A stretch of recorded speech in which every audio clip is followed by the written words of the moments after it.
aynan hozirgi ijodimni qilishlikka eng katta sabab kelajakda qizlarimga kuyov tarbiyalayapman degan tushuncha borligi ong ostimda. Hozirdan man yigitlarga man bitta narsani tan olaman.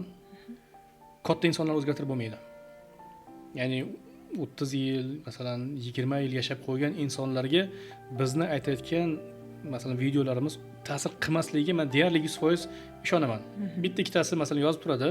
Rahmat turmush o'rtog'im, sizni videolaringizdan keyin yaxshi tomonga o'zgardi desa xursand bo'laman. Lekin meni kutuvim bundan emas. Aynan uylanmagan yigitlarni tarbiyalash masalasida.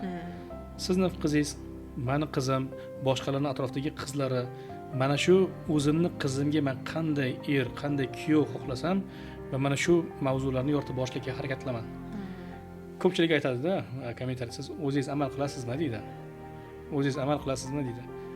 Men ha deb javob beraman masalan.